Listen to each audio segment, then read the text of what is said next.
Hi, welcome to Bit, the world's most powerful document collaboration platform. Bit documents are modern and interactive, allowing you to add just about any type of digital content to your documents. In this video, we'll show you how you can easily add Airtable Calendars into your Bit documents. Go to the Airtable platform and click on the Bases tab on the left side of your navigation bar.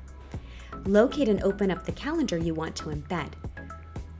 Once inside the calendar, click on the Share button on the navigation bar.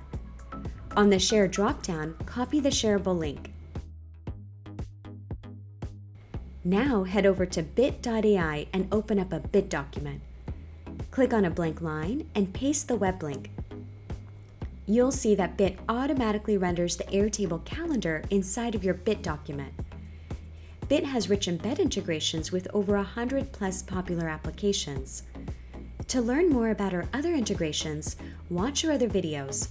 Bit.ai, the world's most powerful document collaboration platform.